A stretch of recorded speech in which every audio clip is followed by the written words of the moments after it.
함께 하나님 말씀 보겠습니다. 열왕기상 3장 9절입니다. 우리 함께 읽겠습니다. 시작. 누가 주의 이 많은 백성을 재판할 수 있사오리우리까?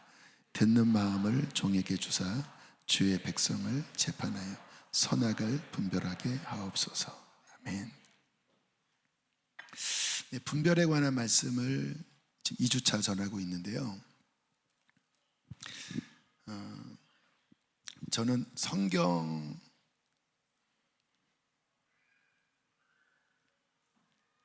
그 틀에 맞는, 하나님께서 성경에서 말씀하신 그 그림 그대로 그렇게 설교하고 또 그렇게 목회하기를 원하는 마음을 제 안에 주셨습니다. 그래서 무엇보다 성경을 진짜 뚫어져라 봅니다. 뚫어져라. 계속 또 점검하면서 이 시대 속에서 하나님의 뜻이 무엇인지, 또 성경에서 정말 하나님께서 말씀하시고자 하시는 그 뜻이 무엇인지를 진짜 뚫어져라. 아마 이렇게 보는 경우가 드물 정도로 그렇게 봅니다.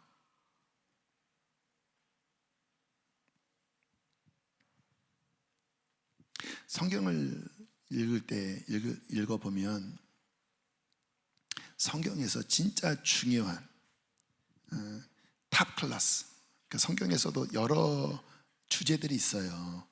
진짜 중요한 본질적인 주제가 있고, 조금 덜 중요한 주제가 있고, 또 뭐 그냥 지나가도 되는 그런 주제가 있는데, 탑티어라고 하죠. 탑 클래스, 가장 높은 영역에 있는 그 주제가 뭘까 하면 지금 나누고 있는 이 분별에 관한 주제입니다. 분별. 다른 말로 지혜, 깨달음.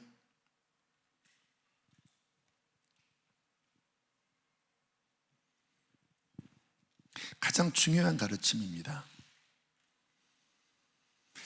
우리가 신앙생활을 하면서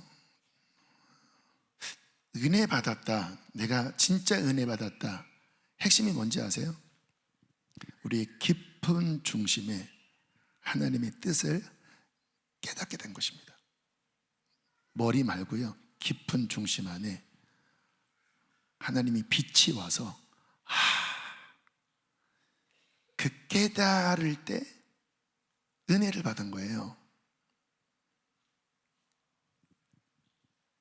성경에 가장 큰 저주가 뭔지 아십니까? 병 걸리는 게 아닙니다. 사업 망하는 게 아닙니다. 성경에 가장 큰 저주는 깨닫지 못하는 것입니다.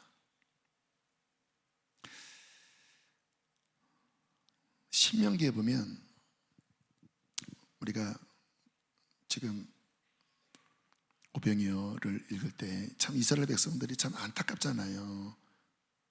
그 하나님의 어마어마한 기적을 보고 가나안에 단번에 들어가지 못하고 진짜 빙글빙글 돌다가 이제서야 이제 들어가고, 그 다음에 또다시 사사기 어두운 시대로 들어갔는데, 그 광야 40년이 끝나고 마지막 입성하기 전에 모세가 했던 설교가 신명기인데, 그 신명기 모세의 고별설교 맨 끝에 이런 말씀을 합니다. 신명기 29장 3절로 4절. 곧 그 큰 시험과 이적과 큰 기사를 내 눈으로 보았다. 엄청난 걸 봤죠. 산 위에서 하나님의 음성까지 들었잖아요. 4절 읽어보실까요? 그러나 깨닫는 마음과 보는 눈과 듣는 귀는 오늘까지 여호와께서 너희에게 주지 아니하셨느니라. 물론 이 세대들은 가나안에 들어가는 승리하는 세대입니다. 그런데 모세가 아직 아니야 그런 거예요. 아니나 다를까 사사기에 벌써 떨어져 버리잖아요. 이미 여호수아 중간 넘어가면 다 쫓아내지 못했더라. 뭐예요? 타협하기 시작합니다. 그들과 결혼하기 시작합니다. 그리고 은근히 우상이 들어오기 시작해요. 딱 이 말씀이 맞죠? 그 어마어마한 기적을, 그 어마어마한 하나님의 시험을 38년 동안 광야를 헤맸던 그 너희의 부모가 광야에서 다 죽는 것을 보았지만,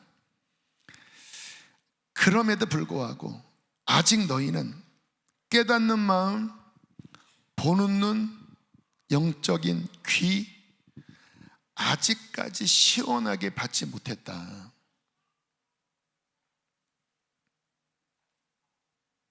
저주입니다. 이게 저주예요.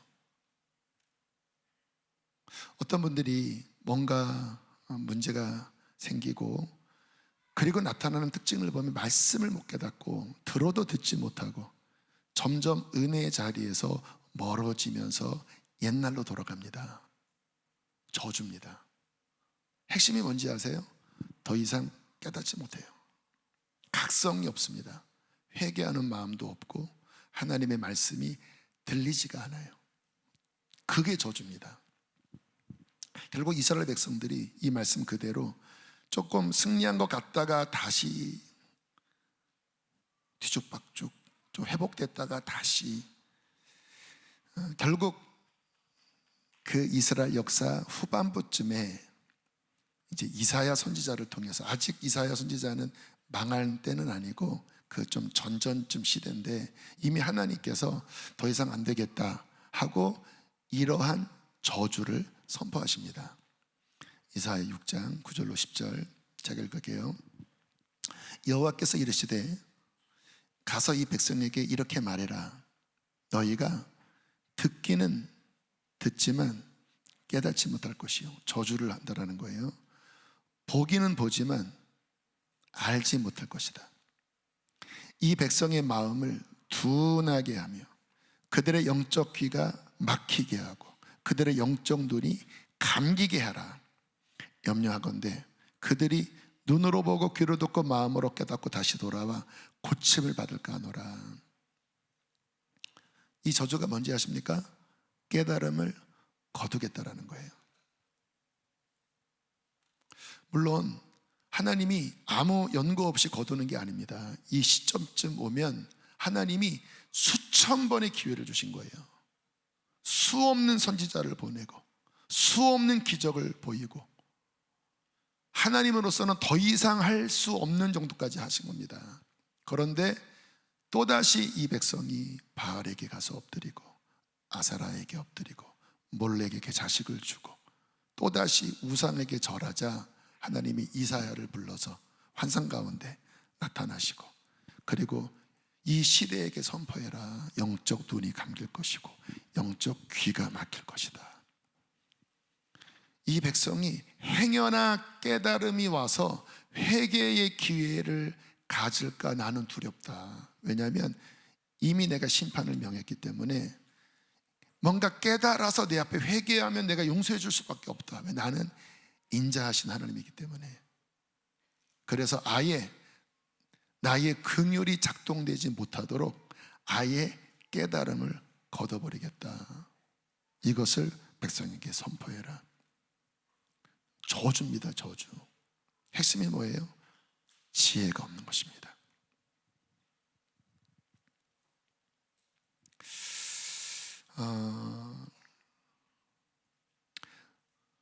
우리의 신앙생활도 이와 같은 말씀에 비추어서 내 속에 뭔가 마음이 완고하고 뭔가 말씀을 들어도 뭔가 내 마음에 들어오지 않고 뭔가 듣는 것 같지만 결국은 변화가 일어나지 않는 그와 같은 상태로 내가 머물러 있다면 우리는 심각하구나. 지금 내 상태가 심각하구나. 이게 지금 내가 저주 가운데로 들어가는 거구나. 이게 심판 가운데로 들어가는 것이구나. 그렇게 깨달아야 합니다. 이것을 깨닫는 것도 실은 은혜죠. 이것도 못 깨달으면 끝나는 건데 깨달아야 돼요. 내가 지금 그 가운데로 들어가는 것이 아닌가요? 그러나 반대로 깨닫는 사람이 있어요. 말씀을 들을 때 지금 가슴이 막 찔리면서 이거 지금 나한테 하시는 말씀 아니야? 지금 내가 뭔가 깨달음이 없고 영적으로 둔감해지는데 지금 나한테 하시는 말씀 아니야? 이러면 안 되는데. 여러분, 이것도 은혜입니다. 깨달아지는 거예요. 뭔가 하나님의 말씀이 내 안에 막 뭔가 치고 들어오는데 내가 그것을 힘들지만 뭔가 수용하려고 하는 그런 마음을 갖는 것. 여러분, 이 마음이 조금이라도 그 안에 움직이는 사람은 하나님께 은총을 입은 사람입니다. 하나님이 누구를 좋아하시는지 아세요? 완전한 사람이 아닙니다. 우리가 실수할 수 있고 우리가 뭔가 흔들릴 수 있고 영적으로 떨어질 수 있잖아요. 그런데 뭔가 이와 같은 말씀이 들릴 때에 이 마음이 찔리는 사람, 그리고 이와 같은 말씀이 그 안에 움직이는 사람, 워킹할 줄 아는 그 뭔가 그래도 부드러움을 가지고 있는 이 마음을 가진 자가 작더라도 깨달음을 아직 잃지 않은 자라는 거예요. 이 마음이 내 안에 조금이라도 남아있잖아요. 그러면 그 마음을 잡고 일어나서 하나님 저 좀 살려주세요. 하나님 저 좀 도와주세요. 그렇게 매달리면 하나님은 인자하시고 긍휼이 많으셔서 내 안에 작은 마음일지라도 그 말씀이 깨달아지고 뭔가 아직 내 안에 온전히 변화를 주지 못했지만 그렇게 깨달아지고 움직일 때 하나님은 그와 같은 심령 가운데 진정한 은혜를 부어주기 시작하시는 거예요.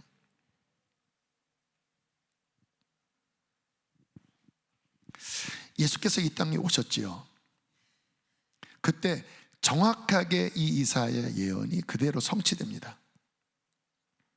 예수님이 하나님의 아들로서 말씀의 본체로서 사람이 도저히 행할 수 없는 죽은 자를 살리고 나면서부터 소경된 자의 눈을 뜨게 하는 어마어마한 기적을 행할 때 이스라엘의 지도자들, 바리새인들, 그들이 어땠죠? 봤어요. 눈으로 그 어마어마한 기적을 봤는데 그들이 뭐라고 이야기해요? 저놈 죽이자. 쟤 죽이지 않으면 로마가 우리 다시 점령할 거야. 우리의 이 주권을 빼앗을 거야. 보는데 메시아구나 해야 되잖아요.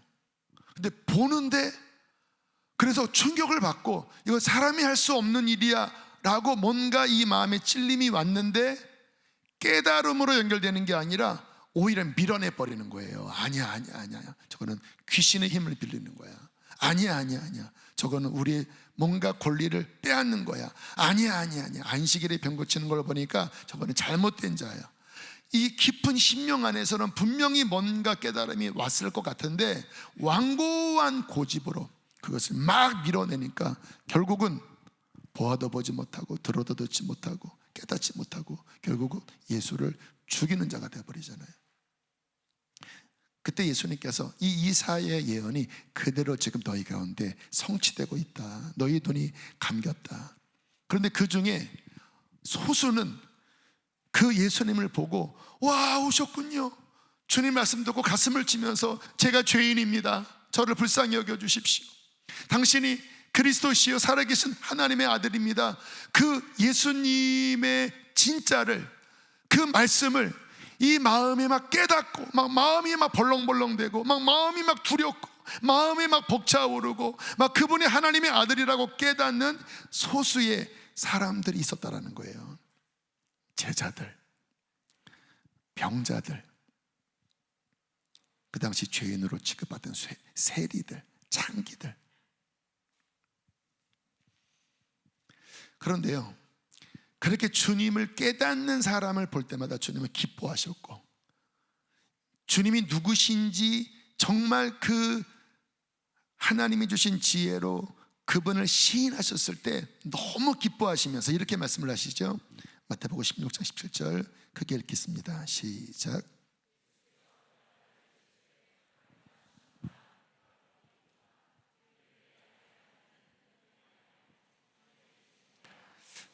내가 뭐가 있다고요? 복이 있도다. 왜 복이 있어요? 깨달음이 온 거예요. 엄청난 깨달음. 물론 예수님이 행하신 기적을 보고 그렇게 깨달을 수는 있는데 다 못 깨달았거든요.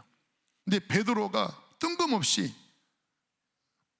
뜬금없는 능력자처럼 당신은 메시아고 당신은 하나님의 아들입니다. 그냥 본인도 모르게 툭 튀어나온 거예요. 야, 너 복 있다. 왜 복 있어요? 지금 네가 깨닫는 그 깨달음은 너 스스로 깨달은 게 아니라 하나님께서 너에게 이 엄청난 깨달음을 주신 거야. 내가 이 반석 위에 내 교회를 세울 것이다.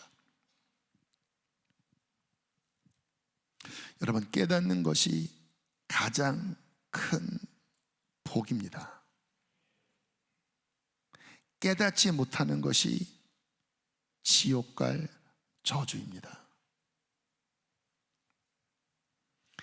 그래서 우리는 이 밤에 또 앞으로 계속 이 금요일날 너무너무 중요한 말씀이에요. 말씀이 좀 논리적으로 정연하지 못할지라도 아무튼 간절한 마음으로 준비했으니까 아마 제가 그동안 했던 여러 설교 주제 가운데서 아마 가장 중요한 주제 가운데 하나이리라 싶어요.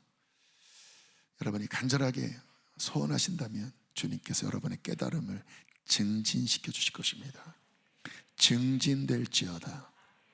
그게 신앙의 성장입니다. 구약으로 들어가 보면 이 깨달음으로 인하여 크게 복을 받은 사람 누군지 아십니까? 오늘 본문에 나오는 솔로몬입니다. 솔로몬이 왕이 된 후에 하나님을 사랑하여서 그 어린 나이에 일천 번제를 드리고 꿈속에 하나님께서 나타나셔서 나 너 기쁘다. 백지수배님이셨잖아요. 뭐든지 줄 테니까 구해라. 그때 솔로몬이 이렇게 구합니다. 왕상 3장 9절 한 번 더 처음 말씀 읽겠습니다. 시작. 누가 주의 이 많은 백성을 재판할 수 있사오리까? 종에게 주사 주의 백성을 재판하여. 핵심은 분별하는, 깨달을 수 있는, 왜냐하면 왕이 하는 일 중에 중요한 일이 재판하는 일이었거든요. 그런데 그 다양한 케이스, 그 다양한 상황을 주님, 이 어린 내가 어떻게 깨닫습니까? 하나님 저에게 지혜를 주시어서 왕으로서 어떠한 상황이라도 정확하게 재판할 수 있는, 사람의 말을 들으면 하나님의 뜻, 하나님의 판단, 그 왕의 판단을 할 수 있도록 하나님 저에게 분별하는 지혜를 주십시오. 핵심은 지혜였습니다. 분별력이었습니다. 하나님의 분별력을 구했어요. 근데 주님께서 너무 기뻐하시는 거예요. 아까 베드로를 기뻐하셨듯이 그것도 깨달음이잖아요. 너무 기뻐하시면서 이렇게 말씀하십니다. 10절 11절 시작. 솔로몬이 이것을 구하매 그 말씀이 주의 마음에 든지라. 이에 하나님이 그에게 이르시되 내가 이것을 구하도다. 자기를 위하여 장수하기를 구하지 아니하며 부도 구하지 아니하며 자기 원수의 생명 멸하기도 구하지 아니하고 오직 송사를 듣고 분별하는 지혜를 구하였으니 주의 마음에 든지라. 너무 기쁘다. 왜? 분별하는 지혜를 구하였기 때문에, 깨달음을 구하였기 때문에 나는 너무 기쁘다. 여러분, 기도는 하나님이 기뻐하시는 것을 구해야 합니다. 하나님이 기뻐하시는 게 뭐라고요? 분별하는 지혜, 하나님의 뜻을 분별할 수 있는 지혜. 그래야 하나님과 소통이 되지 않겠습니까? 여러분, 인간도 서로 말이 안 통하면 대화 못합니다. 하나님과도 마찬가지예요. 하나님이 우리의 친구고 신랑이고 남편이면 대화가 돼야 돼요. 그러면 하나님의 깨달음이 우리 안에 와야 되는데 이게 동상이몽, 하나님의 생각과 나의 생각이 전혀 다르면 대화가 안 돼요. 이게 주님의 답답함인데, 근데 이 어린 솔로몬이 왕이 돼요. 하나님의 마음을 구한 거예요. 하나님의 생각을 구한 거예요. 하나님의 지혜를 구한 거예요. 너무 기뻐하셨습니다. 12절 13절 함께 읽겠습니다. 시작. 내가 내 말대로 하여 내게 지혜롭고 청명한 마음을 주노니 내 앞에도 너와 같은 자가 없었거니와 내 뒤에도 너와 같은 자가 일어남이 없으리라. 내가 또 내가 구하지 아니한 부귀와 영광도 내게 주노니 내 평생의 왕들 중에 너와 같은 자가 없을 것이라. 말씀이 없네요. 잘 아시는 것처럼 하나님이 너무 좋아하셔서 하시는 말씀이, 오케이, 너 이거 구했지? 내가 보너스로 부도 주고 영광도 줄 것이다. 전무후무한 부귀와 영화와 지혜를 줄 것이다. 여러분, 오히려 지혜 하나를 구했는데, 분별의 은혜를 구했는데 다 따라왔습니다. 다 따라왔어요. 이게 지혜죠. 아마 부귀만 구했으면, 장수만 구했으면 다른 게 안 왔을 거예요. 근데 오히려 다른 거 다 안 하고 그냥 지혜, 하나님의 마음을 아는 지혜를 구했는데 거기에 부귀와 영화가 함께 따라왔어요.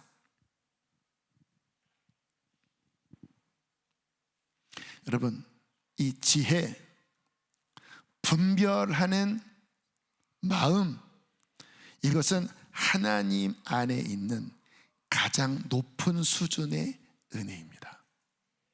이거를 구하셔야 돼요. 하나님은 우리가 구한 대로 주시거든요. 그러면 구하는 것도 제대로 구해야 합니다. 진짜 중요한 것을 구해야 돼요. 그 하나님 안에 있는 가장 높은 등급, 탑티어, 높은 레벨의 은혜는 무엇인가? 하나님의 마음과 하나님의 뜻을 분별할 수 있는 지혜를, 이 우둔한 나의 생각에, 이 우둔한 나의 마음에 강력하게 비추셔서 그것을 깨닫게 하여 주시고 그것을 행하도록 하나님 은총을 내게 부어주십시오. 지혜가 없습니다. 성경을 읽어도 하나님, 저는 잘 모르겠습니다. 하나님, 내 마음에 여전히, 내 마음은 죄에 기울어져 있고 내 마음은 여전히 악한 것에 기울어져 있는데, 하나님, 이 어두운 마음에 주님, 하나님의 뜻을 알 수 있는 지혜의 마음을 갖게 하셔서 하나님을 따를 수 있게 하여 주십시오. 몸부림치면서 야고보서에 너희 중에 지혜가 부족하면 후히 주시고 꾸짖지 아니하시는 주께 구해라. 그리하면 주시리라. 믿음으로 구하고 의심처럼 구해라. 이게 가장 소중한 것이기 때문에. 그래서 우리가 특별히 이 말씀을 함께 나누면서 기도가 지혜롭게 되기를 축복합니다. 그래서 아마 여러분 안에 이 기도가 더 많아질 거예요. 그리고 우리 학생들에게, 우리 어린아이들에게, 그리고 우리 장년들에게 구한 대로 하나님의 지혜가 더 부어지게 될 것입니다. 그런 믿음이 들어요. 그러면 그만큼 여러분의 신앙이 확장될 것입니다. 왜냐하면 결국 구원도 이 지혜로 말미암아 오는 것이고 영적 성장도 이 지혜로 말미암아 오는 거거든요. 그동안 그렇게 거기에 중요성을 두지 않았잖아요. 그러니까 그렇게 간절하게 구하지 않았잖아요. 근데 이제 이거를 구해야 되는 거예요. 자, 그러면 이 지혜는 어디 있을까? 우리 학생들 수지도 학군이 괜찮다고 그러더라고요. 근데 전국에서 괜찮은 학군이 어디죠? 강남 8학군, 대치동 학원가, 거기에 일타 강사들. 그런데 가면 이 지혜가 있을까? 세상의 지혜는 있을 수 있겠죠. 아니면 아이비 리그 그쪽에 가서 예일 대학, 하버드 대학, 거기 가면 지혜가 있을까? 세상 지혜는 있을 수 있겠죠. 성경에 보면 이 지혜가 어디 있는가? 그러니까 성경에 지혜서가 많습니다. 지혜서, 욥기도 지혜서죠. 잠언도 지혜서죠. 이 지혜서 안에 지혜가 어디 있는가에 대한 어떠한 그 구약 성도들의 어떠한 가치와 어떠한 갈망이 표현되어 있는 말씀이 있는데요. 욥기 28장 12절로 14절에 이런 말씀이 있어요. 그러나 지혜는 어디서 얻으며 명철이 있는 곳은 어디인고 그 길을 사람이 알지 못하나니 사람 사는 땅에서는 찾을 수 없구나. 깊은 물이 이르기를 내 속에 있지 아니하다 하며 바다가 이르기를 나와 함께 있지 아니하다 하느니라. 그러니까 이 고대의 사람들이 지혜에 대해 관심을 많이 가진 거예요. 근데 이 지혜가 어디서 왔나? 분명히 지혜가 있는 것 같긴 한데 어디에서 지혜가 왔는지를, 지혜가 있는데 출처를 모르겠는 거예요. 지혜는 하나님 안에 있습니다. 잠언 2장 6절 함께 읽으실까요? 시작. 대저 여호와는 지혜를 주시며 지식과 명철을 그 입에서 내심이요. 더 정확하게 성경을 풀면요, 지혜는 삼위 하나님 중에 성령님이 지혜의 영이십니다. 물론 삼위일체이기 때문에 하나님이 지혜의 근본 맞아요. 예수님이 로고스, 지혜의 말씀 맞는데 성경에 특별히 성령님이 지혜와 연결돼서 그 주된 역할을 하신다고 성경은 말씀합니다. 이사야 11장 2절입니다. 시작. 그의 위에 여호와의 영 곧 지혜와 총명의 영이요 모략과 재능의 영이요 지식과 여호와를 영이 강림하시리니. 예수님에게 임한 성령님을 표현하는 건데요, 그 성령님을 뭐라고 표현합니까? 지혜의 영, 총명의 영, 모략의 영, 능력의 영, 하나님을 경외하는 영. 지혜, 총명, 재능, 모략, 지식, 이 하나님 안에 있는 이 지혜와 관련된 표현들이 성령님 안에 담겨져 있습니다. 그래서 참 신기한 거는요, 아도냈던 사람들도 성령을 받기 시작하면 지혜가 확장되더라고요. 옛날 어르신들 보면 이제 주님 믿고 눈이, 글자를 못 읽는 분들도 성령 받으면요 진짜 하나님의 능력으로 글자를 읽게 되는 경우도 많고요. 그리고 성경을 읽으면서 성령을 받으면서 이 영적 지혜가 막 활발하게 움직여서 진짜 공부 잘하는 사람보다 훨씬 더 깊은 지혜와 통찰력을 갖는 경우를 많이 봅니다. 그래서 저는 성령 충만한 분들은 나이 많은 어르신일지라도 대화하다 보면 와, 하나님의 지혜구나, 너무 이렇게 정확하게 보는 거예요. 어떤 상황을 정확하게 보고 어떤 이야기를 들으면 그 본질을 정확하게 꿰뚫어요.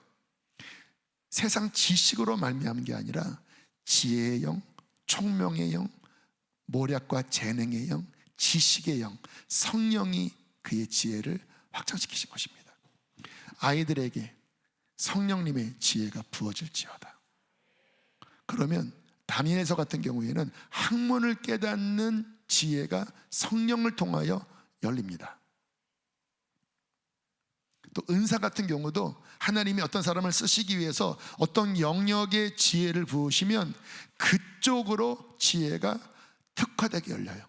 다니엘은 꿈 해몽하는 지혜가 임했잖아요. 특화된 거죠. 그것으로 느부갓네살 왕의 꿈도 풀어내고, 그리고 벨사살 왕의 어떤 손으로 벽에 쓴 글자도 풀어내면서 풀려나가잖아요.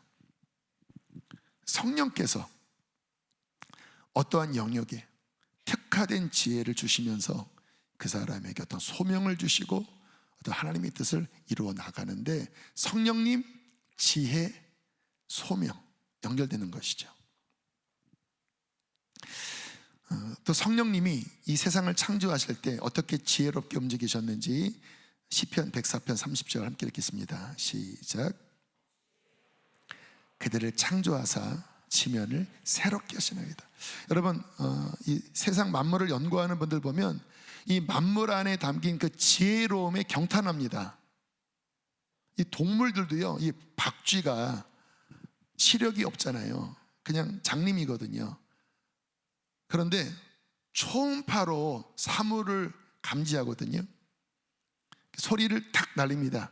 찍, 찍, 찍, 찍. 그러면 소리가 이렇게 탁 부딪히잖아요. 그 음파가 반사돼서 날아오는데 이 귀가 박쥐귀가 이렇게 생겼잖아요. 그러면 찍 하고 돌아오는 이 음파가 뇌 안에서 3D로 물체를 만들어냅니다. 얼마큼까지? 좁쌀 3알까지. 찍! 하면 그냥 눈으로 보이는 찍! 아, 여기 지금 찍! 보이는 거예요. 그 안에 초음파 판독기가 들어가 있는 거예요. 주의 영을 보내어 그들을 창조하사 지면을 새롭게 하시나이다. 연어가 민물에서 부화해서 바다로 가고 그 바다 태평양을 진짜 수천 킬로 여행하다가 살다가 이제 죽을 때가 되면, 산란기가 되면 다시 본인이 태어났던 그 원천으로 찾아서 올라옵니다. 어떻게 올라올까요? 내비게이션으로 이렇게 내가 태어났던 곳 주소 찍으면 그 내비가 이제 오른쪽 왼쪽, 근데 바다라 이게 길이 없잖아요. 어떻게 올까요? 아기 때 내려온 건데, 물마다 지문이 있대요. 사람마다 지문이 있듯이 창조의 원리죠. 각 천마다 그 천에서 흐르는 물의 DNA가 다르다라는 거예요. 이 세상에 수천 수만 개의 천이 있을 거 아닙니까? 내천이 있을 거잖아요. 근데 그 연어가 자기 고향의 DNA 냄새를 안대요. 그래서 그것 따라 간대요. 그것 따라. 엄청난 그 높은, 그리고 곰들이 잡아 먹어도 그냥 계속 그냥 진짜 뭐에 홀린 듯이 주의 영을 보내어 그들을 창조하사 지면을 새롭게 하시나이다. 하나님의 성령님이 각 만물 안에 독특한 지혜를 부어주신 거예요. 돈벌레 아십니까? 돈벌레. 아까 어떤 선사님이 사택에 돈벌레 있다고 그렇게 하는데, 돈벌레의 이 지혜 아세요? 얘가요, 이게 털이 많잖아요, 다리가. 근데 딱 불을 켜면 진짜 딱 구석에 안 보이는데 싹 들어가서 가만히 있습니다. 그러다가 이렇게 치우잖아요. 그러면 도망가요. 근데 얘는 또 보기는 징그러운데 약해서 좀 치면은 다 몸이 다 찌부가 돼요. 그런데 진짜 보면 뭐 지혜가 있는 것처럼 가장 어두운 은밀한 곳에 싹 들어가서 가만히 주의 영을 보내요 그들을 창조하사 지면을 새롭게 하시나이다. 그러니까 이 만물마다 다 독특한 어떤 지혜를 성령님께서 창조의 능력으로 주셔서 만물이 움직이게 하셨다는 거예요. 그래서 진화론자들은 진짜 멍청한 게 그거를 보고 와, 자연의 섭리다, 자연의 신비다. 거기다가 자연 빼고 하나님만 딱 넣으면 딱 맞거든요. 근데 하나님은 빼버리고 다 우연이래요. 근데 그 우연치고는 어떻게 머릿속에서 초음파가 생기고, 또 어떠한 벌레는 뭐가 물면은 속에서 기관총을 폭탄벌, 먼지 폭탄벌레 아시죠? 이 화학 물질이 순식간에 딱 이게 배합을 해서 그냥 100도씨로 파파파파파 하면 날리면, 뱀이 물다가 꼬리에서 파파파파 하면은 하고 입 벌리고 그냥 놔요. 어떻게 그 먼지벌레 그 내부 기관 안에서 그 정확한 화학 물질이 정확하게 순식간에 배합돼서 그 꼬리에서 그 100도씨가 파파파파파 나가도록 어떻게 우연히 만들어지죠? 주의 영을 보내어 그들을 창조하사 지면을 새롭게 하시나이다. 여러분, 이 세상에 하나님의 지혜가 가득합니다. 그래서 지혜가 있는 자는 그를 깨닫고 하나님을 찬양하는데, 로마서에 보면 그들의 마음이 아둔하게 돼요. 그 하나님의 신비로운 것을 보면서 놀라지만 아둔하게 돼요. 그러나 하나님은 없어, 그는 우연이야, 그렇게 멍청한 말들을 한다는 거예요. 왜? 지혜가 없어서. 그러나 진짜 중요한 지혜는 무엇일까요? 성경은 이렇게 말씀하십니다. 고린도전서 2장 9절 함께 읽겠습니다. 시작. 기록된 바 하나님이 자기를 사랑하는 자들을 위하여 예비하신 모든 것은 눈으로 보지 못하고 귀로도 듣지 못하고 사람의 마음으로 생각하지도 못하였다 함과 같으리라. 하나님이 자기를 사랑하는 자를 위하여 예비하신 가장 중요한 건 뭐냐면 예수를 보내시는 것입니다. 하나님의 아들이 인간이 되어 우리의 어린 양이 되어 속죄 양이 되어 십자가 지시고 부활하신 우리를 하나님의 자녀 만드시는 유대인만이 아니라 이방인인 우리들도 하나님의 자녀가 되어 하나님의 기업을 얻고 영원한 천국을 누리는 이 가장 소중한 것은, 잘 보세요, 인간의 눈으로 볼 수 없고 인간의 귀로도 듣지 못하고 인간의 어떠한 지혜로도 추론할 수 없는 가장 깊은 하나님의 지혜라는 거예요. 여러분 이것을 깨달으셨나요? 어떻게 깨닫는지 이렇게 말씀하십니다. 그 다음 절 10절입니다 시작.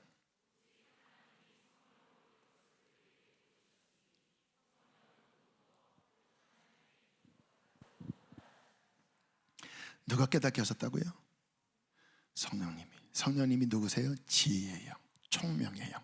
여기서는 뭐라고 말씀하냐면 하나님의 깊은 것을 통달하시는 하나님의 영이 우리에게 가장 깊은 하나님 안에 담긴 당신을 사랑하는 자를 위하여 예비하신 그의 아들이 인간 되시고 십자가에 죽으시고 부활하셔서 우리를 구원하시는 이 가장 깊은 것을 어떻게 이방인이었던 우리가 어떻게 깨달았는가?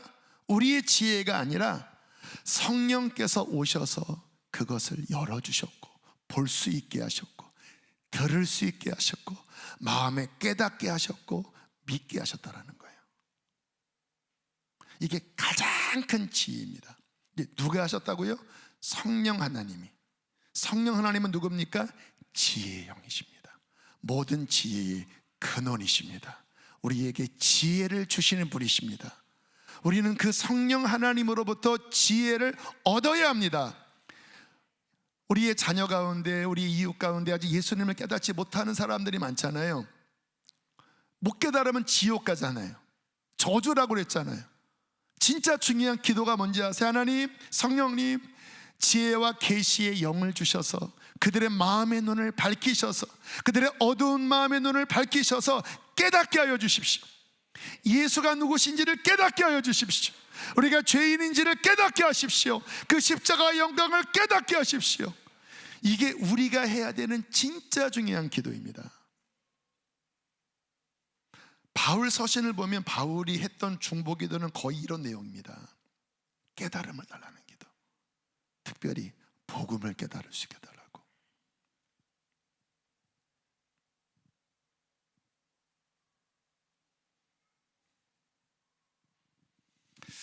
저는 우리 교회 가운데 우리 교회가 다음 세대 사역을 열심히 하고 이제 곧 여름 사역들이 다가오는데요. 제가 아까 우리 사역자들과도 그런 얘기 했습니다. 우리가 앞으로 도대체 몇 번 이러한 여름 사역들을 하겠나? 100번을 하겠나? 100년 못 살잖아요. 50번을 하겠나요?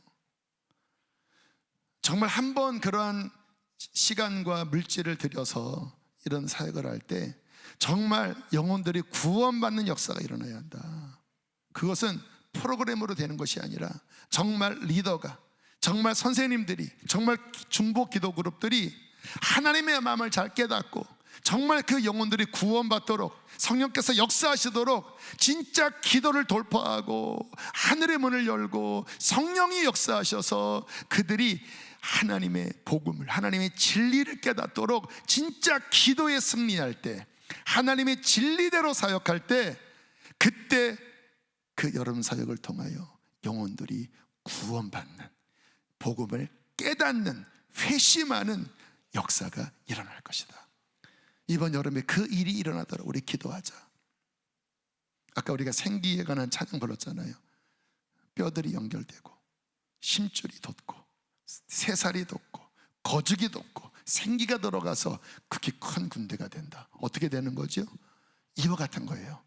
사역자들이, 선생님들이, 목자들이 막 기도하고 그 하나님의 성령께서 정말 그들의 어두운 마음을 밝혀달라고, 그리고 막 몸부림치면서 기도하고 복음을 전하고 막 예배할 때 성령이 그들 안에 눈을 밝히실 때 말씀이 역사하여 그들 안에 하나님의 능력이 움직여서 죽은 자들이 살아나게 하시는 것입니다.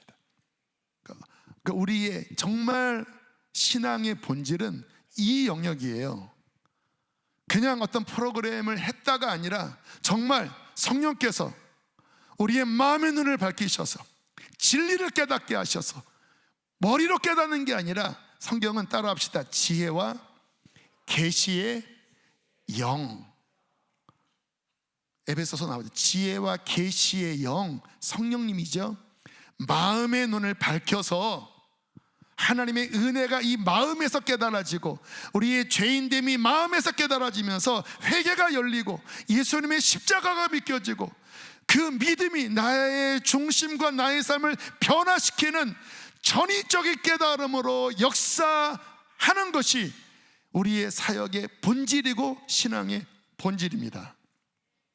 이것이 풍성하게 열리는 그 교회가, 그 가정이 복된 가정, 복된 교회고, 여름에 아이스크림 주고 이것저것 프로그램을 진행했는데 그냥 글자만 배웠지, 이 마음 안에 그 성령님을 통한 지혜와 계시의 영을 통한 그 하나님의 깊은 것이 깨달아지는 이 깨달음이 결여되어 있다면 실패하는 것입니다.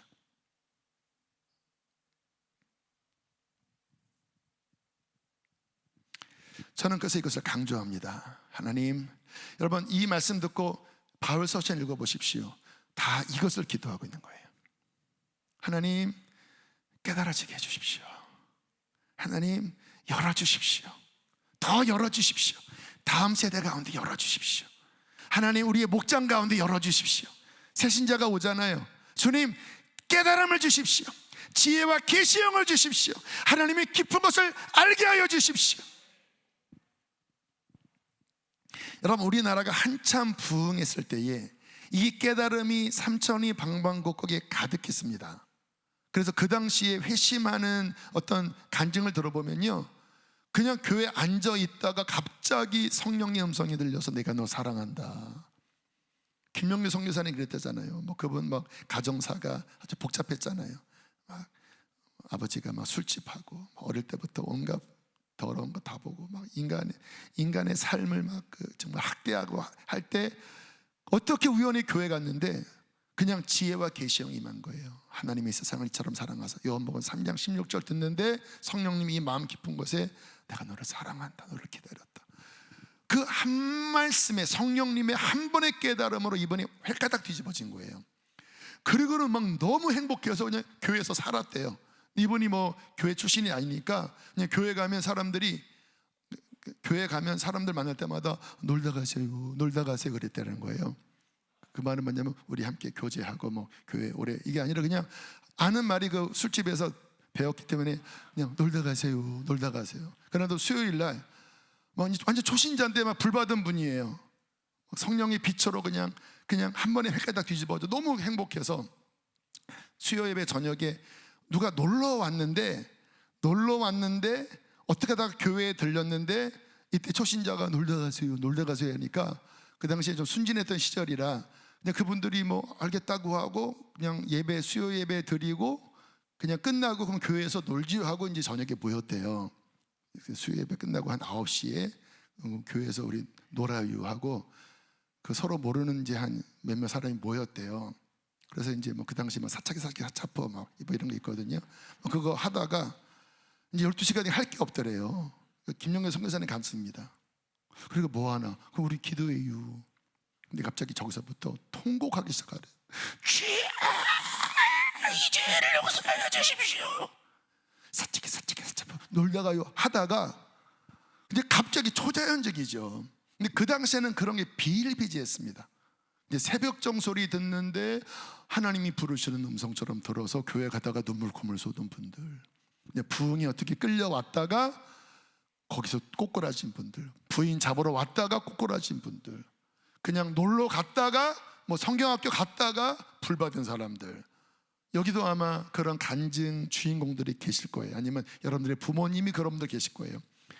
80년대 전후에 우리 한국 강산에 성령님이 얼마나 강하게 역사하셨는지, 진짜 조금만 움직여서 열면 그냥 깨달음의 영이 부어져서 그때 뒤집어지고, 그때 소명받아서 선교사로 헌신하고 목회자로 헌신하고 교회를 세우고 하는 그 부흥이죠. 초자연적인 부흥이죠. 근데 핵심이 뭔지 아세요? 그냥 깨달음이 막 부어져서 그냥 맘만 먹어서 이렇게만 열리면 그냥 부어지는 그 시대가 70년대, 80년대, 90년대 중반까지였어요. 부흥의 시대. 핵심은 뭐예요? 깨달음. 누구를 통하여? 성령님을 통하여. 그때 한국 사람들은 죄악이 많이 있었지만 나름 가난한 마음들이 있었어요. 그리고 진리를 들을 때 전심의 반응이 나왔어요. 주여, 저를 좀 살려주세요. 저 죄인이에요. 이런 어떠한 마음 토양이었어요. 물론 사람은 본질적으로 죄인입니다. 그런데 말씀이 들리면 받아들이려는 어떠한 가난한 마음들이 한국 토양의 일반적인 토양이었어요. 부흥의 시대.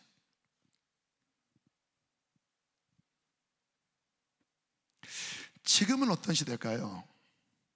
그때에 비해서 10%에 미치지 못할 정도로 깨달음이 확연하게 줄어버렸습니다.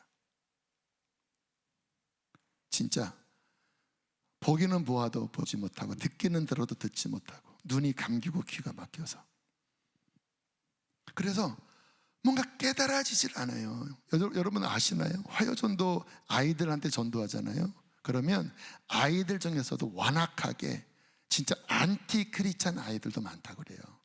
싫어요. 하나님이 어디 있어요? 신고할 거예요. 그리고 많은 엄마들이 실제로 신고하고 교회에 항의 전화 와서 전도는 해도 전도지는 못 나눠줍니다. 왜냐하면 그거 전도지 받고 난리 버거지를 펴요. 옛날에는 안 그랬어요. 옛날에는 학교 앞에서는 그냥 황금 어장이었습니다. 물론 교회는 안 나와도 거의 다 영접했습니다. 우리는 죄인이다. 맞아요. 천국 지옥 있다. 맞아요. 예수님 누군지 아니? 한 번은 들어봤어요. 어릴 때 교회 가봤어요. 친척 중에 누가 교회 다녀요? 예수님 영접할래? 영접할게요. 90% 이상 영접했을걸요. 부모님은 그것에 대해서 별 반대를 안 했습니다. 그래도 교회 가면 착해지는 거지. 지금은요, 아주 다쳐버렸습니다. 애들도 그렇고 부모는 더 그렇고 저주 가운데로 들어가고 있는 게 보이십니까? 깨닫지 못하는 성령의 깨달음이 혁혁하게 줄어들고 가는, 이게 한국의 저주입니다. 물론 우리나라가 경제적으로 지금 잘 살고 K-팝, K-컬처가 전 세계에서 이름을 떨치고 자랑스러운 일이죠. 그러나 영적으로는 지금 한국은 저주 가운데로 들어가고 있습니다. 저주 가운데로 들어가고 있습니다. 한국은 저주 가운데로 들어가고 있습니다. 교회는 어떨까요? 교회 안에 정말 회개에 대한 깨달음과 예수 십자가에 대한 그 복음 앞에 막 가슴을 치는 그 본질적인 깨달음이 얼마나 워킹할까요?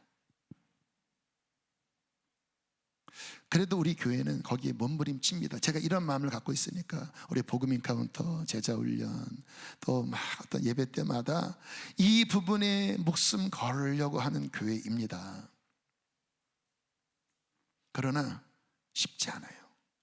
왜냐하면 마음이, 죄송합니다, 저를 포함해서 겸손하게 자책하는 거니까 이해해 주세요.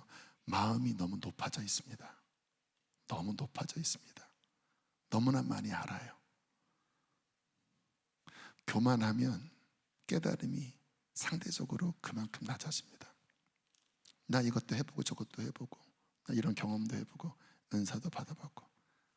근데요, 이 깨달음은요 현지형이거든요. 지금 내 마음이 가난하고 지금 내 마음이 겸손해서 하나님 좀 알려주세요, 하나님 좀 살려주세요, 내가 영적으로 죽어갑니다. 이래야지 깨달음이 움직이는데 나 알아, 나 해봤어, 그거 뭐야, 나 여기서 유튜브에 듣고 나 저기서 뭘 들었는데 나 다 알아, 뭐 목사가 뭐야. 아주 높아져서 영적 깨달음은 시소의 원리로 아주 낮아진. 그래서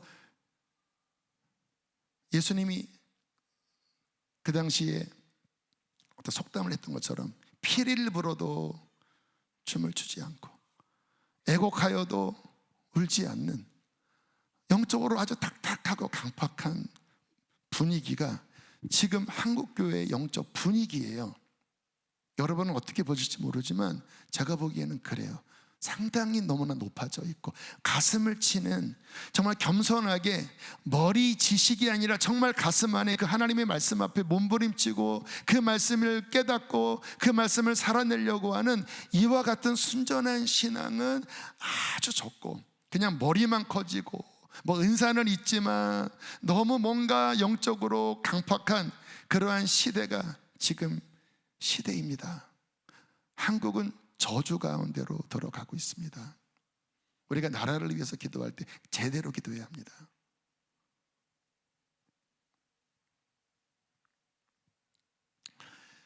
또 하나 우리가 봐야 될 게, 지금 이 시대의 풍조가 여기 어른들 제 나이 전후로 포함해서 그 당시 학생 때 이 시대의 하나님을 대적하는 사상, 교육, 문화, 컬처, 이러한 부분들이 우리 그 어릴 때나 그 시대에는요 지금처럼 이렇게 세지 않았습니다.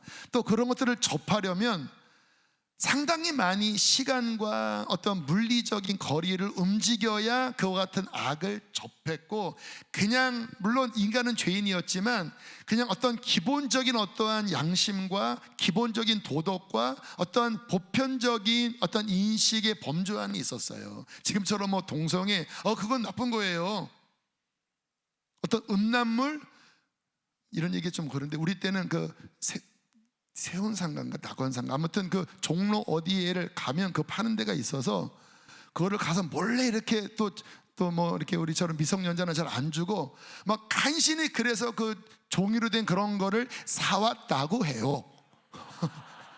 저도 들어봤어요. 애들끼리 몰래 막 주고 막 걸리면 막 진짜 막 혁대로 맞고 막 그랬거든요. 지금은 어떤지 아세요?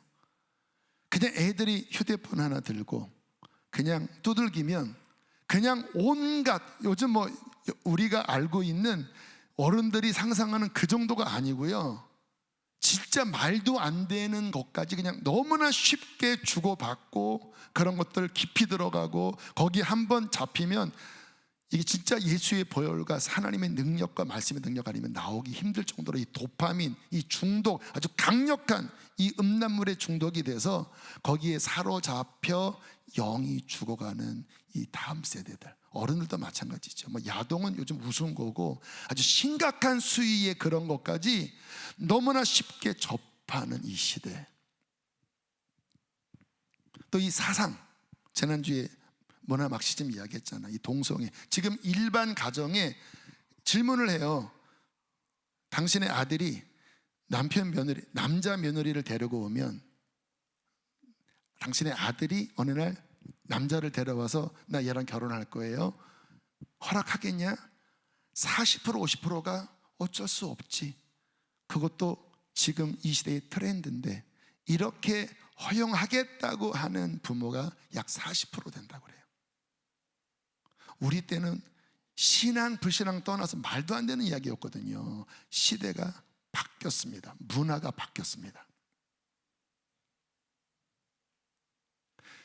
아무튼 하나님이 허락하시면 뭐 좀 디테일하게 하겠지만, 뭐 이와 같은 포스트 모더니즘, 자기 중심적인, 아무튼 이와 같은 이 하나님을 정확하게 반대하는 자기의 소견에 옳은 대로 살아가는 것이 그냥 이론과 철학과 문화와 관습과 이 모든 것을 아주 단단하게 스크랩을 짜서 어릴 때부터 모든 매체를 통하여, 모든 교육을 통하여 이 시대 속에 그냥 꽉 들어차서 어린아이로부터 작년에 이르기까지 소돔과 고모라처럼 꽉 들어찬 이 시대 가운데 복음은, 하나님의 진리는 점점 힘을 잃고 역사를 하기가 어려운 그와 같은 상황, 마치 물 먹은 그 나무를 불을 지피는 데 어렵잖아요. 그와 같은 사상이 막 찌들어져 있는, 그와 같은 음란물이 막 찌들어져 있는 그런 것들을 막 적당하게 막 섞어서 이 안에 막 짬뽕이 되어서 본인은 거듭났대요, 성령 받았대요. 그리고는 막 이상한 짓 하고. 창조론을 믿냐 진화론을 믿냐? 진화론을 믿는데요. 그럼 하나님을 안 믿는 거 아니에요? 하나님도 믿는데요. 말이 됩니까? 완전히 짬뽕이 돼서, 그러니까 진리가 움직이질 않고, 움직여도 극히 적게 움직이는, 섞여버린, 혼합주의가 돼버린 이 시대 속에 지금 많은 사람들이 놓여져 있어요. 보이시나요? 지혜가 없어요. 지혜가 아주 쪼그라드는 시대예요. 하나님께서는 그러한 섞여있는 혼합주의를 경고하시는데요. 계시록 2장 13절 함께 보실까요? 시작. 내가 어디에 사는지를 내가 아노니 거기는 사탄의 권자가 있는데라. 내가 내 이름을 굳게 잡아서 내 충성된 증인 안디바가 너희 가운데 곧 사탄이 사는 곳에서 죽임을 당한 때에도 나를 믿는 믿음을 저버리지 아니하였도다. 주님이 이 교회를 칭찬하셔요. 훌륭한 교회입니다. 순교적 교회였어요. 그런데 그들 안에 혼합주의가 있었다라는 거예요. 14절 15절 시작.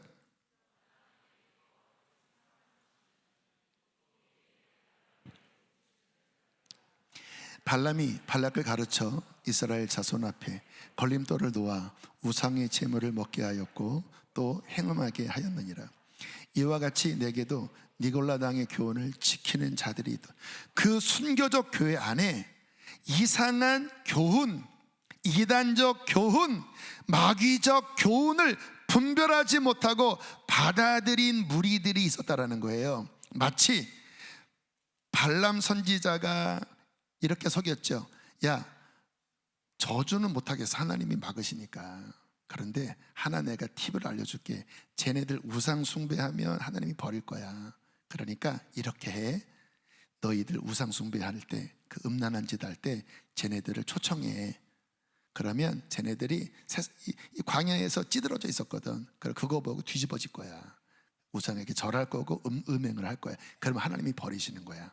그거를 그대로 했는데 결국 우상의 제물을 먹고 행음하게 했거든요. 그처럼 순교적 교회 위에 세워진 너희 안에 이와 같은 잘못된 발람의 교훈을 받아들이는 자가 있다. 그것이 뭐냐? 니골라당의 교훈이다. 니골라당의 교훈은 뭐냐면 하나님의 은혜는 크다. 우리 육신은 어쩔 수 없다. 당신은 예수를 믿는다고 하면 은혜로 구원받기 때문에 죄 져도 구원은 이상이 없다. 육신은 어차피 죄에 물들었기 때문에 이 세상에서 우상 앞에 나온 그 제물을 먹어도 그건 어쩔 수 없는 거고, 그래 이 세상이 음란한 세상인데 좀 그런 짓 해도 구원과는 상관이 없는 거야. 방종주의, 방임주의, 이게 니골라당의 교훈입니다. 그러니까 그들이 예수님 믿고 이제 막 회개하고 막 정결하게 살았는데 힘들잖아요. 이 세상과 다르게 살아야 되니까. 근데 이들이 와서 아니야, 은혜는 크고 믿음으로 구원을 받는 거니까 이런 짓 해도 구원과는 상관없어. 얼마나 복음입니까? 그러니까 그거를 받아들이고 그런 짓을 하는 거예요. 교회 다니면서 포르노를 보는 거예요. 음란물을 보는 거예요. 죄를 짓는 거예요. 또 뭐 타로점 보는 거예요. 희덕거리면서 뭐 파며 그거 보고 막 거기에 막 심취하고, 옛날에는 막 그 뭐 군인사 막 이상한 막 주문회 하는 게 있었거든요. 그런 거 하고, 할로윈 그때 막 이상한 거 쓰고 막 이태원 가고. 크리스천인데 뭐 이 문화인데 어때? 은혜로 구원받는 거지 뭐. 니골라당의 교훈을 지키는 자들이 있도다. 그들이 음행을 하고 우상의 제물을 먹게 하고 그거를 받아들이게 하고, 뭐예요? 분별하지 못하고, 진리를 분별하지 못하고 미혹에 타협해버린. 여러분, 우리 교회는 그나마 덜한데요, 그 할로윈 대회 때 어떤 학부모는 아이와 함께 그 호박 그거 쓰고 와서 그 귀신 그거 쓰고 와서 오늘은 할로윈 데이야, 오늘은 주일에 할로윈 데이니까 이거 쓰고 가자.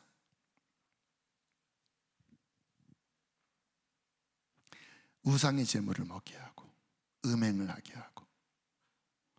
여러분, 분별하지 못하면, 이 시대를 진리로 분별하지 못하고 섞여 있으면요, 여러분, 주님이 그 다음 뭐라고 말씀하는지 보실까요? 계시록 2장 16절입니다 시작.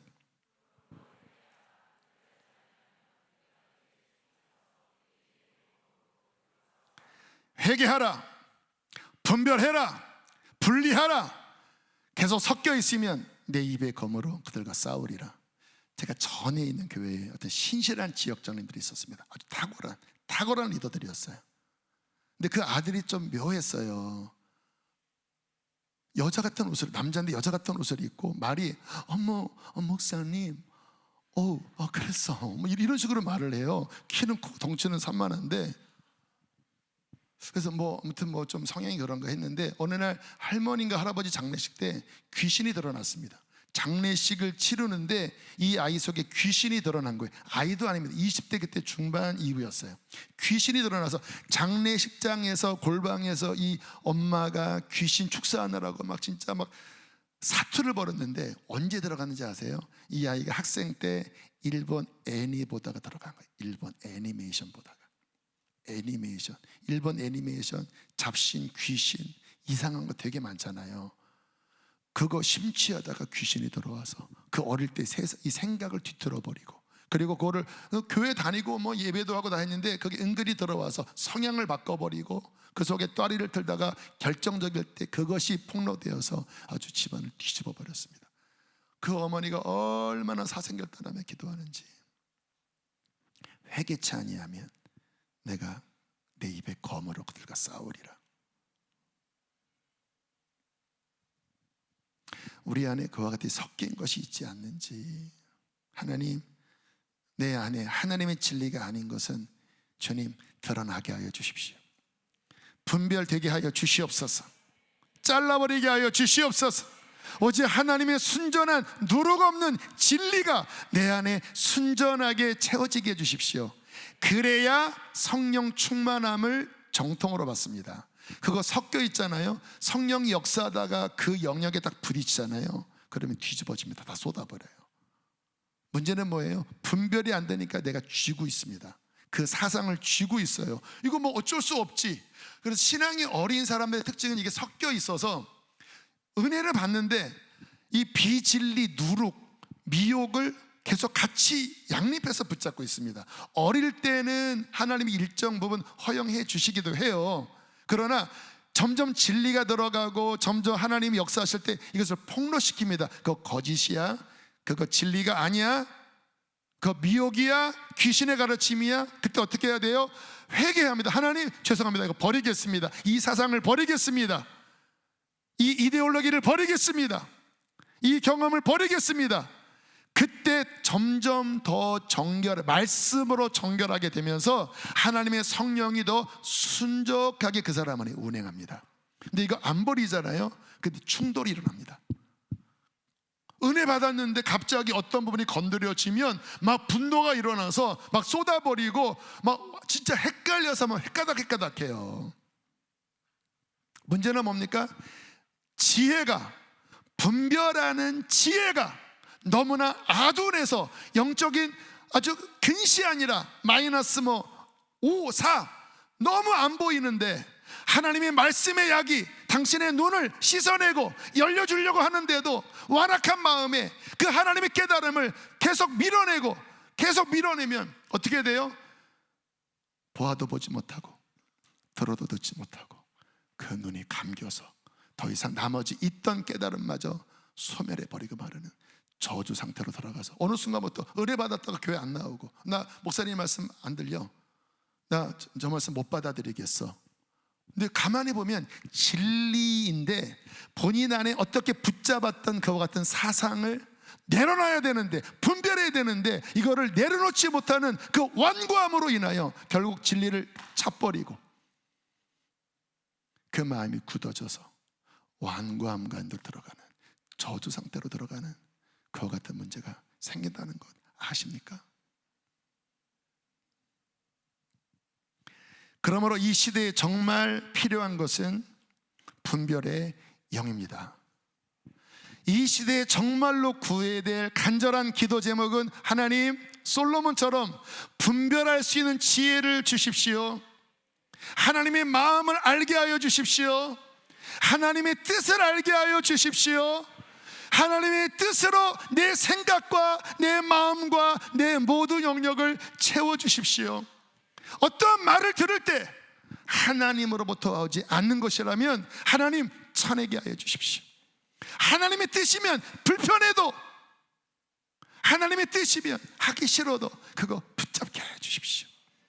하나님 더 세밀하게 하나님의 뜻인 하나님의 뜻과 인간의 생각과 마귀의 미혹을 분간하게 해주십시오. 결국 세 출처 가운데 하나더라고요.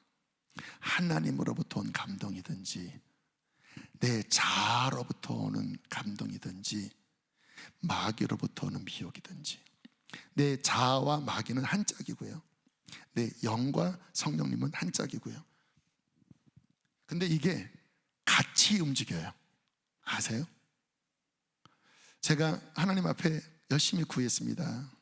주님, 분별하게 해주십시오. 분별의 영을 주십시오. 하나님의 생각과 자아의 생각과 마귀의 미혹을 분별하게 해주십시오. 주님이 신속하게 응답하시더라고요. 주님은 이와 같은 기도 좋아하시거든요. 그런데요, 정말 이게 듣는데, 이게 처음에 하나님이 이제 어떤 사인을 주신 것 같아요. 듣는데, 어떤 말을 듣는데, 또 제 안에서 울려나오는 어떤 말을 듣는데 이게 분간이 되는 거예요. 영분별.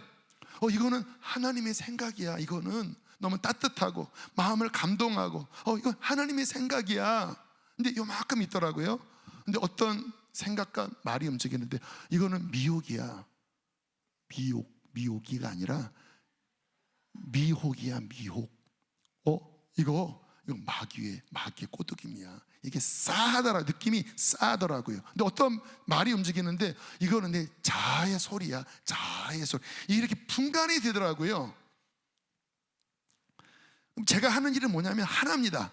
하나님, 내 생각 이거 아닙니다. 마귀 생각은 진짜 아니고요. 하나님의 생각 분별하여 이거 붙잡게 해주십시오.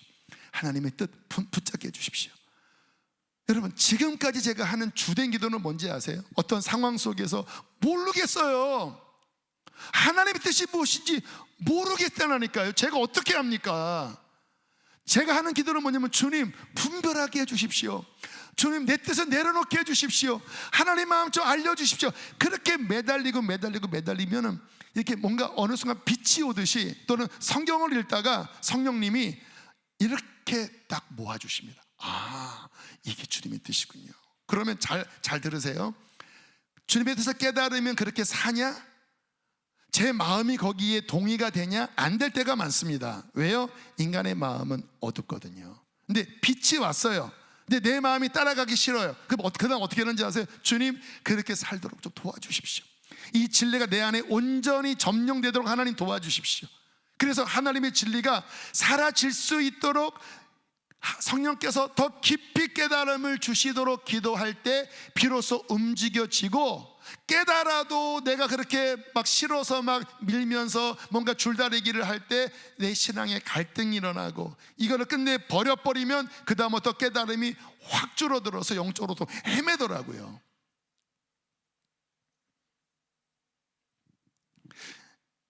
삼백용사, 지금 삼백용사 하고 있잖아요. 지난 월요일날 그 최혜선 목사님이 그런 얘기 하시더라고요. 금방 끝낼게요 이제. 최 목사님한테 질문을 많이 한대요. 언제까지 하는 거냐고. 물론 이제 몇몇 분이 했겠죠. 이거 언제까지 하나. 내가 그 말을 듣는데 가슴이 약간 덜컹하더라고요. 저런 마음이면 오래 못 가는데. 제가 하나님께 기도했습니다. 하나님, 언제까지 해야 된다고 말을 할까요? 그랬더니 하나님이 지혜의 마음을 주시더라고요. 사람들이 이렇게 질문하는 걸로 바꿔라. 숨을 언제까지 쉴까요? 기도는 호흡이잖아요. 숨을 언제까지 쉴까요?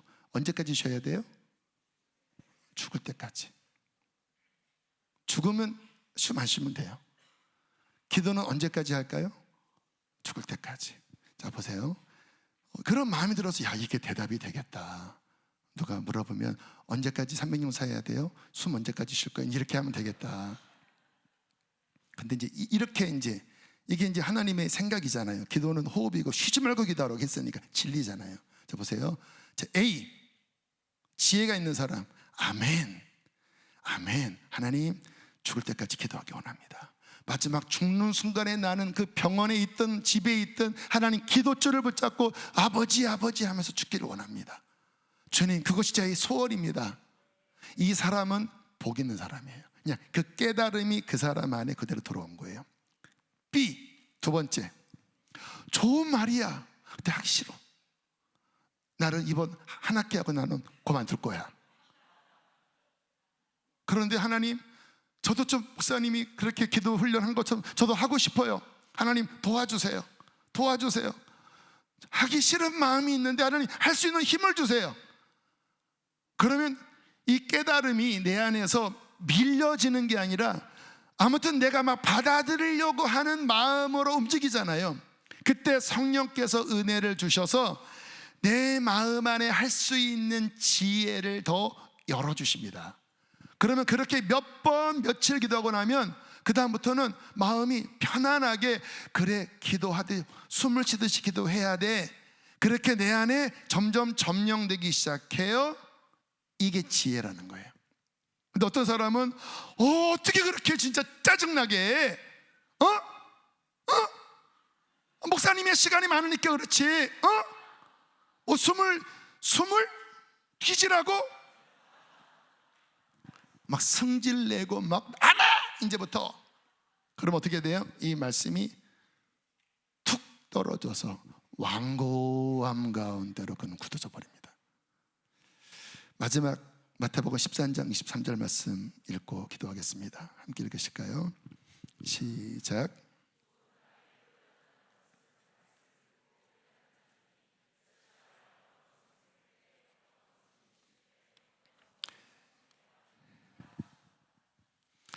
자, 이렇게 나오시고요. 결국 열매 맺는 자가 누굴까요? 말씀이 들어갔을 때 뭐예요? 깨달아요. 받아들여져요. 그 말씀이 내 안에서 움직여요. 그러면 그 말씀은 100배, 60배, 30배의 결실을 맺게 하는 것입니다. 저는 이와 같은 깨달음이 여러분 안에 그 깊은 곳까지 워킹하고 모든 어둠을 몰아내고 그 말씀이 내 안에서 움직여서 100배, 60배, 30배의 결실을 맺는 리얼 크리스찬이 함께 되기를 원합니다. 그래서 당분간 여러분 기도의 1순위, 하나님 내 어두운 마음 가운데 깨닫게 하여 주십시오. 더 깨닫게 해주십시오. 이 기도가 더 강력하게 여러분 안에 풀어지게 되기를 주의 이름으로 축복합니다. 함께 시간 우리 찬양하시겠습니다.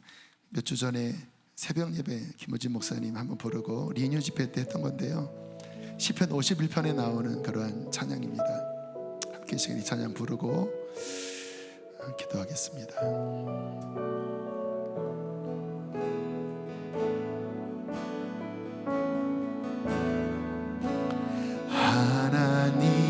하나님이시여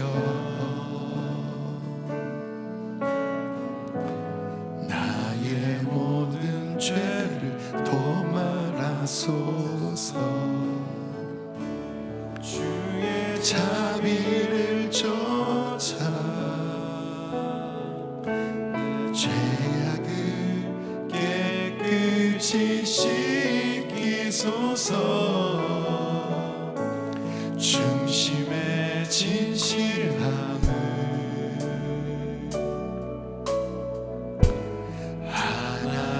하나님께서 원하시오니 우둔한 나의 속에 당신의 지혜를 알게 하소서.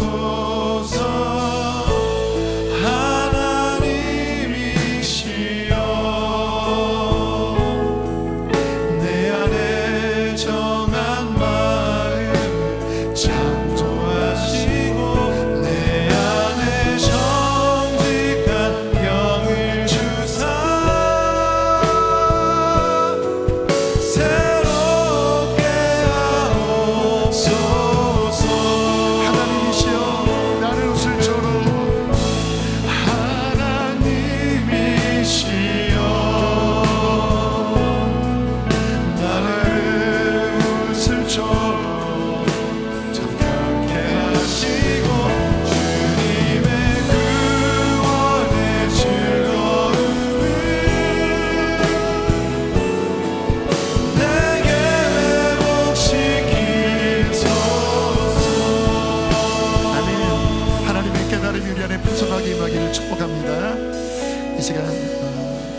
우리 앞으로 나오실 분들은 우리 방송을 들고 앞으로 강당 위아래로 나오시길 바랍니다.